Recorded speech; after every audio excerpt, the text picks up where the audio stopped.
नमस्कार, जोहार। झारखंड में आपका स्वागत। मैं राहुल ओझा आपके साथ।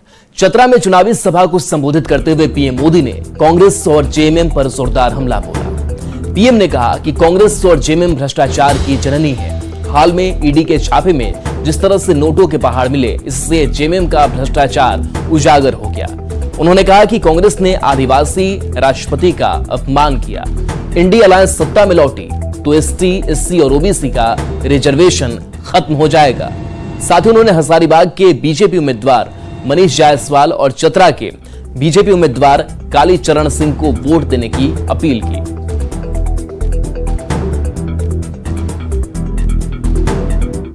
जेएमएम और कांग्रेस के ठिकानों से नोटों के पहाड़ निकल रहे हैं। नोटों के पहाड़। अभी हमारी राष्ट्रपति जी अयोध्या प्रभु राम लला के दर्शन करने, वहां पूजा अर्चन करने गई थी और पूजा अर्चन करके आई। ये कांग्रेस वालों की 18वीं शताब्दी की मानसिकता, विकृत मानसिकता, पापी मन ये कह रहा है। घोषणा की उन्होंने प्रेस कॉन्फ्रेंस करके मुंबई में ये कहा कि ये राम मंदिर का अब हम शुद्धिकरण करेंगे, राम मंदिर को गंगा जल से धोएंगे। कांग्रेस ने घुसपैठियों को समर्थन दिया। नतीजा ये कि दलितों आदिवासियों की जमीन पर घुसपैठियों ने कब्जा कर लिया। अब वही आग ये लोग झारखंड में लगाना चाहते हैं। जेएमएम सरकार में यहां घुसपैठियों की संख्या तेजी से बढ़ रही है। हमारे आदिवासी समाज की बच्चियां घुसपैठियों का शिकार हो रही है। बच्चियों को जिंदा जलाने की घटना सामने आ रही है। ये जो घुसपैठियां आए हैं, ये क्या वहां से अपनी जमीन लेकर आए हैं क्या? बिहार और झारखंड में जंगल राज के प्रतीक रहे हैं। उन्होंने कहा है कि पूरा का पूरा आरक्षण मुसलमानों को ही दे देना चाहिए। यानी जेजेएम, कांग्रेस और आरजेडी की चली तो एससी, एसटी, ओबीसी के पास कहीं कोई आरक्षण नहीं रह जाएगा।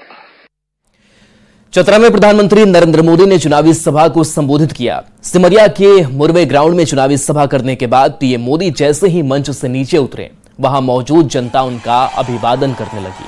इस मौके पर पीएम मोदी कार पर खड़े हो गए और हाथ हिलाकर चतरा की जनता का अभिवादन करने लगे।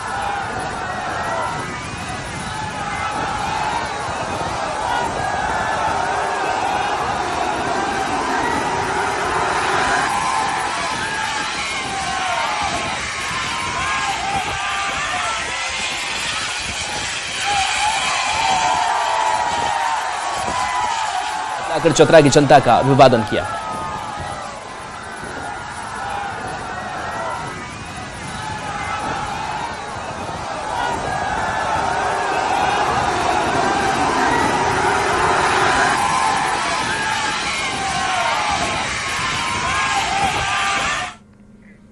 असम के मुख्यमंत्री हेमंत बिस्वा शर्मा ने भ्रष्टाचार पर करारा वार किया है।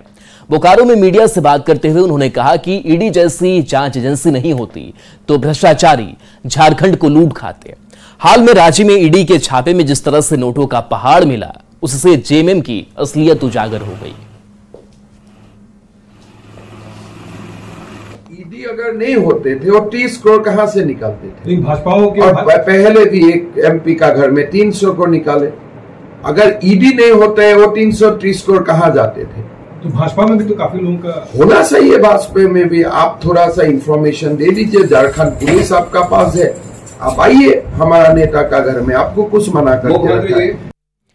धनबाद में झारखंड के आंदोलनकारी विनोद बिहारी की प्रतिमा से असामाजिक तत्वों ने छेड़छाड़ किया है, जिसके बाद कांग्रेस उम्मीदवार अनुपमा सिंह ने प्रतिमा को दूध से नहलाकर शुद्धिकरण किया और प्रतिमा पर माला पहनाकर आशीर्वाद लिया। उन्होंने प्रतिमा से छेड़छाड़ करने वाले आरोपियों के खिलाफ सख्त कार्रवाई की मांग की है। संदर्भ में मैडम यहाँ पहुंची दूध से स्नान की विनोद बिहारी महतो जी का, उन्हें आप जैसा कि आप देखें माला अर्पण की और उनका आशीर्वाद लेके फिर अपने क्षेत्र की ओर मैडम बढ़ी जनसभा करने। बोकारो में कांग्रेस उम्मीदवार अनुपमा सिंह के पक्ष में उनके विधायक पति कुमार जयमंगल सिंह ने चुनाव प्रचार किया। उन्होंने दूंदीबाद में कई दुकानदारों से मुलाकात की और उनकी समस्याओं पर चर्चा की। साथ ही उन्होंने सेक्टर 5 के वेंडर मार्केट की तर्ज पर दूंदीबाद में भी वेंडर मार्केट बनाने का ऐलान किया। सेक्टर 5 का वेंडर मार्केट को बनाया गया, उसी तरह दूंदीबाग को पहचान क्यों नहीं मिल सकती है। कहीं ना कहीं ये साजिश है कि दूंदीबाग को आगे उजाड़ा जाए और यहाँ पे बड़े उद्योगों को प्राइवेट कंपनियों के माध्यम से बसाया जाए। हमारी प्रत्याशी की पहली प्राथमिकता यही है कि दूंदीबाग को वेंडर मार्केट के तौर पर चिन्हित किया जाए और इसको स्वच्छ बनाया जाए। स्वच्छ बनाने के साथ यहाँ पे रोड और नाली की सुविधा दी जाए। रांची की कांग्रेस उम्मीदवार यशस्विनी सहाय ने रांची के विकास के लिए कांग्रेस को वोट देने की अपील की है। रांची प्रेस क्लब में शक्ति संवाद को संबोधित करते हुए उन्होंने युवा वर्ग की समस्याओं पर चर्चा की और उसके समाधान का वादा भी किया। इस मौके पर बड़ी संख्या में युवा प्रोफेशनल्स मौजूद थे। करें तो सबसे बड़ा जो मुद्दा है युवाओं का वो है बेरोजगारी, क्योंकि युवाओं के पास आज नौकरी नहीं है। सबसे बड़ी जो प्रॉब्लम हो रही है कि शिक्षित युवाओं के पास भी नौकरी नहीं है। तो लोग इतनी शिक्षा ले लेते हैं, वो आप सोच सकते हो कि लोन भी ले कर वो लोन के नीचे दबे हुए हैं, ऊपर से शिक्षा भी ले ली और नौकरी भी नहीं मिल रही है। झारखंड को कैसे बेहतर बनाया जा सके, एक sustainable economic development policy Jharkhand में कैसे लाया जा सके कि लोगों को रोजगार मिले, यहाँ पे महिलाओं सुरक्षित रहें, यहाँ पे किसानों को पैसा मिल सके, गरीब को खाना मिल सके, यही सोच के साथ आज संवाद कार्यक्रम हम लोग रखे हैं। कोडरमा के निर्दलीय उम्मीदवार जेपी वर्मा ने बड़े अंतर से जीत का दावा किया है। न्यूज 18 से खास बातचीत में उन्होंने कहा कि उन्हें जनता ने उम्मीदवार बनाया है और वो जनता के वोट से सांसद बनेंगे।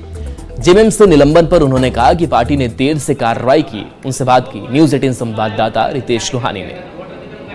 कोडरमा विधानसभा के दौरे पर गांडे के पूर्व विधायक और निर्दलीय प्रत्याशी जयप्रकाश वर्मा जी हैं। जनता ने ही आमंत्रण दिया है कि आपको चुनाव लड़ना है और हमने कहा भैया मुझे तो टिकट नहीं कैसे मिल रहा है। बोला टिकट मिले या नहीं मिले। लोगों ने फिर बैठकें की और बैठक करके आमंत्रण दिया, आप आइए, हम सब आपके साथ हैं। तो जनता ने बुलाया है लड़ने के लिए, तो अच्छा ही महसूस होगा। 11 तारीख को बात कर रहे हैं, तो अब पार्टी तो कन्फ्यूज रही। नाम वापसी की डेट 4 था, तो 4 को निकालना चाहिए था, 4 को शाम को निकाल देता, समय ख़त्म हो गया। तो 4 को नहीं निकाला, 11 को निकाला है। तो पार्टी क्यों 11 को निकाला है, अब पार्टी को क्या लगने लगा नहीं लगने लगा वो पार्टी अपना समझे, परंतु जनता मेरे साथ है और जनता के कहने पर हम चुनाव लड़ रहे हैं। कोडरमा लोकसभा में चुनाव लड़ने जा रहे हैं और इन्हें पूरा भरोसा है कि जनता के द्वारा ये निर्दलीय इस मैदान में उतरे हैं और जनता उन्हें जीत का स्वाद चखाएगी। रितेश लोहानी, न्यूज 18, कोडरमा। दुमका में बीजेपी उम्मीदवार सीता सोरेन और मंत्री बसंत सोरेन की मुलाकात पर सियासी बहस छिड़ गई है। कैसे एक मुलाकात राजनीतिक संग्राम की वजह बन गई है, इस रिपोर्ट में देखिए।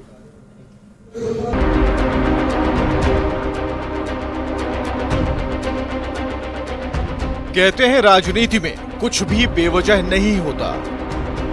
तो जब दुमका से बीजेपी उम्मीदवार सीता सोरेन गुरुवार को अचानक शिबू सोरेन से मिलने खिजूरिया पहुंची, तो राजनीतिक गलियारों की सरगर्मी बढ़ने लगी। कयासों का बाजार गर्म हो गया। हालांकि सीता सोरेन अपने ससुर शिबू सोरेन से नहीं मिल पाई, लेकिन देवर और मंत्री बसंत सोरेन से उनकी मुलाकात हो गई। दोनों के बीच कुछ मुद्दों पर बात भी हुई, लेकिन क्या बात हुई ये बीजेपी उम्मीदवार ने बताने से इनकार कर दिया। बस फिर क्या था, मुलाकात के अगले ही दिन मंत्री बसंत सोरेन ने ऐसा दावा किया कि सियासी पारा हाई हो गया।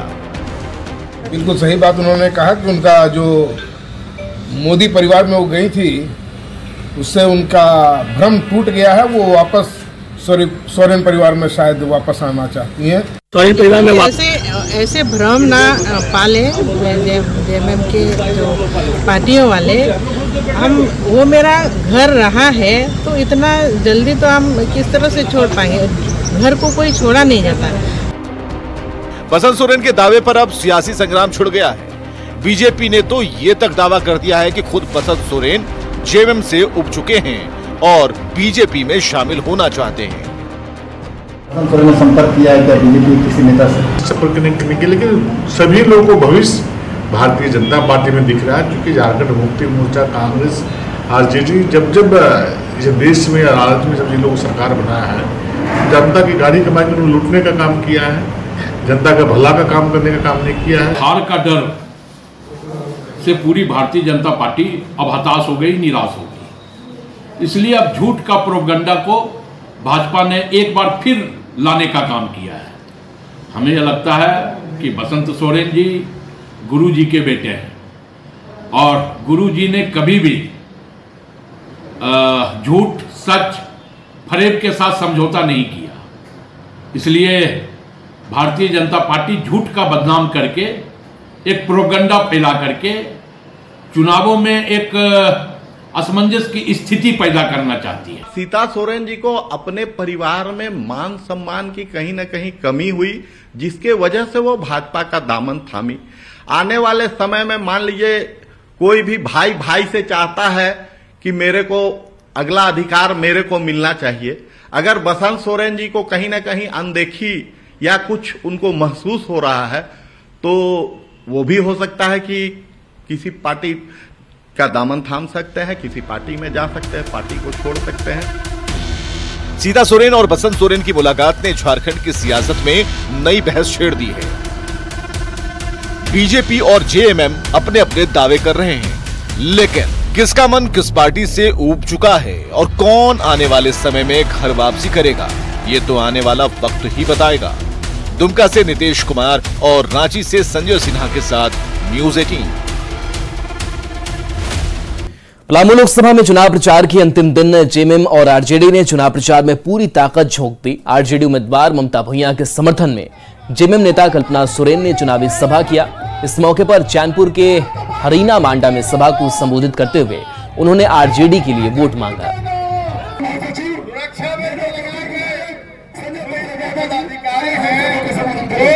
हेलीकॉप्टर के पास जाकर हेलीकॉप्टर को हमारे लोहरदगा संसदीय क्षेत्र में चुनाव प्रचार खत्म हो गया है। बीजेपी उम्मीदवार समीर उरांव ने गुमला की सड़कों पर रोड शो किया। खुली जीप पर सवार होकर उन्होंने गुमला की जनता से वोट मांगा और केंद्र में एक बार फिर से बीजेपी की सरकार बनवाने की अपील की। इस मौके पर बड़ी संख्या में बीजेपी कार्यकर्ता मौजूद थे।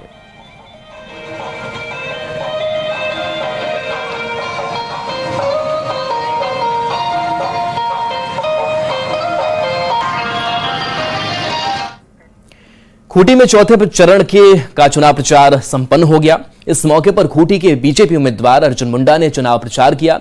उनके पक्ष में वोट मांगने के लिए असम के मुख्यमंत्री हेमंत बिस्वा शर्मा भी खूंटी आने वाले थे, पर तेज आंधी और बारिश के चलते वो खूंटी नहीं आ सके। पर मोबाइल फोन के जरिए ही उन्होंने खूंटी की जनता को संबोधित किया और बीजेपी को वोट देने की अपील की। पश्चिमी सिंहभूम में वोटिंग से 2 दिन पहले 518 कर्मचारियों को क्लस्टर में भेजा गया। हेलीकॉप्टर से 183 कर्मचारियों को नक्सल प्रभावित क्षेत्रों में रवाना किया गया। बाकी के कर्मचारियों को रेल और सड़क मार्ग से बूथों की ओर रवाना किया गया। बाकी कर्मचारियों को कल क्लस्टर की ओर भेजा जाएगा।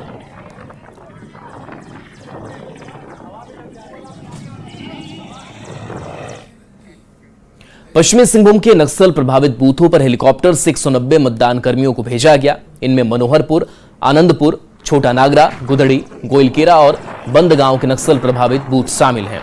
मतदान कर्मियों को ले जाने के लिए 5 हेलीकॉप्टर को तैनात किया गया है। ज्यादा जानकारी दे रहे हैं न्यूज़ 18 संवाददाता रुपेश प्रधान।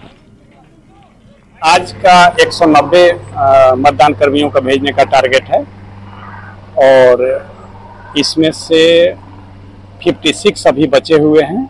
शेष सभी मतदान कर्मी को विभिन्न हेलीकॉप्टर के द्वारा गंतव्य स्थान पर पहुंचा दिया गया है, सुरक्षित पहुंच गए। पश्चिमी सिंहभूम जिला के जो संवेदनशील क्षेत्र मतदान केंद्र है मनोहरपुर, गुदरी, आनंदपुर, बंदगांव क्षेत्र में जो संवेदनशील बूथ है वहां पर मतदान कर्मियों को यहाँ चाईबासा एरोड्रम से सेना के हेलीकॉप्टर द्वारा ले जाया जा रहा है।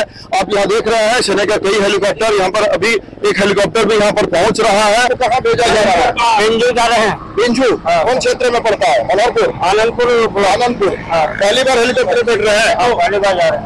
अच्छा, सेक्टर मजिस्ट्रेट में हमको दिल्ली भेजा जा रहा है। दिल्ली भेजा जा रहा है, हेलीकॉप्टर में पहली बार जा रहे हैं। जी हाँ, कैसा लग रहा है? जी अच्छा लग रहा है। सब हेलीकॉप्टर द्वारा वहाँ मतदान कर्मियों को ले जाया जा रहा है। मतदान से 2 दिन पूर्व आज वहाँ पर पहुँचाया जा रहा है, और जिससे कि सफलतापूर्वक मतदान संपन्न हो सके। रूपेश प्रधान, news 18 Chaibasa.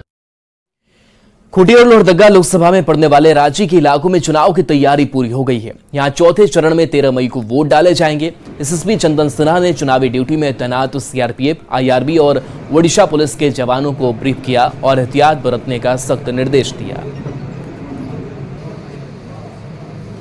Central paramilitary forces भी आई हैं, तो उन फोर्सेस को जो हम लोग है किस तरीके से मूवमेंट का तरीका है और यहाँ पर क्या स्कीम ऑफ मूवमेंट है, ये हम लोग को है डिस्पैच सेंटर, और डिस्पैच सेंटर से फिर से वापस जो हम लोग का पुलिस का जो बेस कैंप होता है जहाँ पर पुलिस बल ठहरता है, उन सारे मूवमेंट का पैटर्न जो है हम लोग यहाँ बता रहे हैं, ताकि लोगों को कोई असुविधा नहीं हो और इन लोगों को उस जगह पर पहुँच जाए जहाँ पर पोल होना है।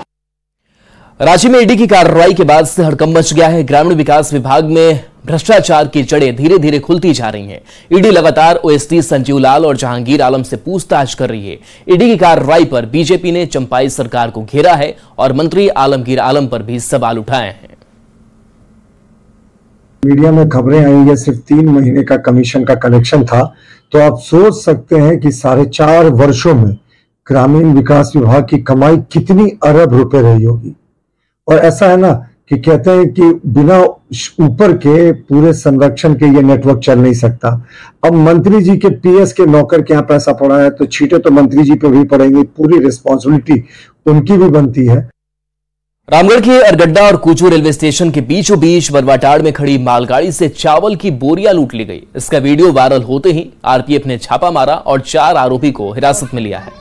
मालगाड़ी से लूटी गई 115 में से 60 बोरियां बरामद कर ली गई हैं। इंजन खराब होने की वजह से मालगाड़ी बरवाटाड़ के पास खड़ी थी, तभी ग्रामीणों ने मालगाड़ी की बोगी का गेट खोलकर चावल की 115 बोरियां चुरा ली। और चलिए ब्रेक का वक्त तो चला है, जल्द वापस आते हैं।